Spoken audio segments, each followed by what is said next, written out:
Hi there, my name is OTHMARIUS and today we take a look at the most basic grips in card magic. The dealer's grip, the mechanic's grip and its variations, and the magician's grip.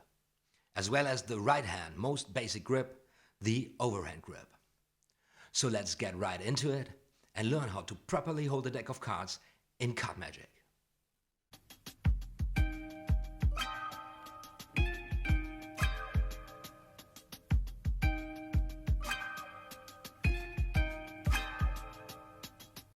If you don't condition yourself holding cards in an accurate manner, you are simply wasting your time with any other technique or sleight you are learning. By conditioning yourself, I mean to always start from and always getting back to the basic grips. No matter what you do when you're working cards, you always have to integrate this into your practice sessions. This will make the learning process so much more efficient, and you are also reducing the risk to get into a habit of a sloppy and shitty handling. I am referring here to easily 90% of what is out there on YouTube. And this is a sad and unnecessary thing to see so many lovers of the art of card magic having such a hard time getting to satisfying results just because they never learned and practiced how to hold a deck of cards in the first place. And if you don't know that, you simply cannot learn any other thing properly. And this is true for me too. Now don't get me wrong, I'm struggling with so many things myself. Sometimes I just want to quit. But that's the point. You don't quit. If you are stuck and still don't improve, even though you are working so hard on it, you sometimes got to get back from where you started to eradicate those mistakes you did in the past just because you didn't know better by that time. So with that in mind, let's talk about these basic grips, won't we? The dealer's grip is that one grip for dealing cards. The pack lies loose on the very palm of the hand, also covering the lower sections of the second, third and fourth fingers. The index finger sticks out a little bit underneath the outer right corner of the deck. In this position, the pack can be held clipped between the thumb and the index, with the other fingers free to operate. Because the cards are resting upon the palm of the hand, the thumb is left with much scoop and able to push cards over the tips of the second, third and fourth fingers. The deck basically is still held clipped between thumb and index. From this position, spreading and dealing cards can be performed with having control over the cards all the time up to the very last card of the deck.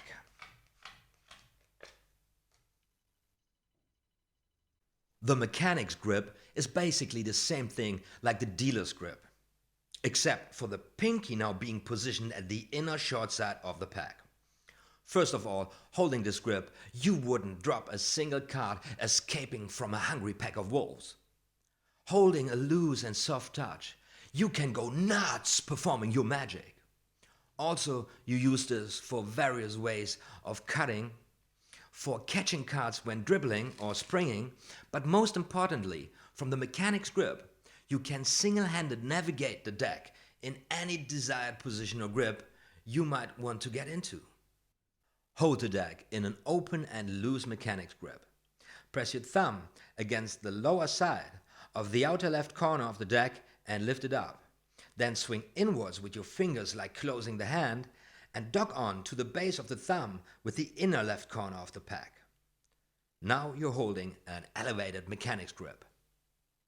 Open your fingers again and simultaneously glide with your thumb inwards along the left long side of the deck, and you end up in a grip I refer to as a to the max extended elevated mechanic's grip, from where you can do all kinds of one-handed cuts or just for practice reasons get back to a grip I fancy calling the magician's grip.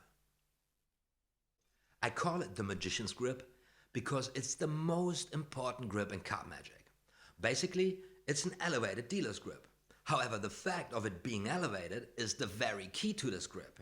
You gain a lot of operational space holding cards in this manner, and you can get any finger working on something with this grip. With the tips of the second, third and fourth fingers sticking out just a tiny bit over the edge of the top card, and the thumb still quite flexible because the base of the thumb stabilizes the cards at the inner left corner, you're quite ready for any kind of break you want to get into. And this is also the grip to hold a super clean and smooth fourth finger flash break. Take a look. Or just go for a pinky count if that is what you want to do. The Magician's Grip.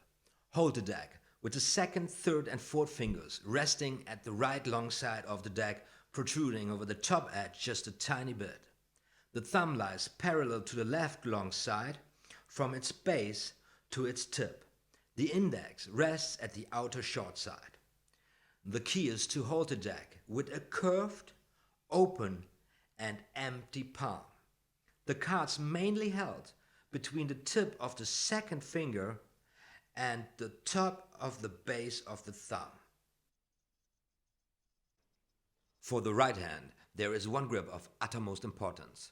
I refer to it as the overhand grip. The deck is held between the thumb at about the middle of the inner short side of the deck and second and third fingers at the right outer short side of the deck. The fingertips again protrude a tiny bit over the edges of the pack. Keep the pinky resting flat against the third finger, and the index usually rests curled on top of the deck.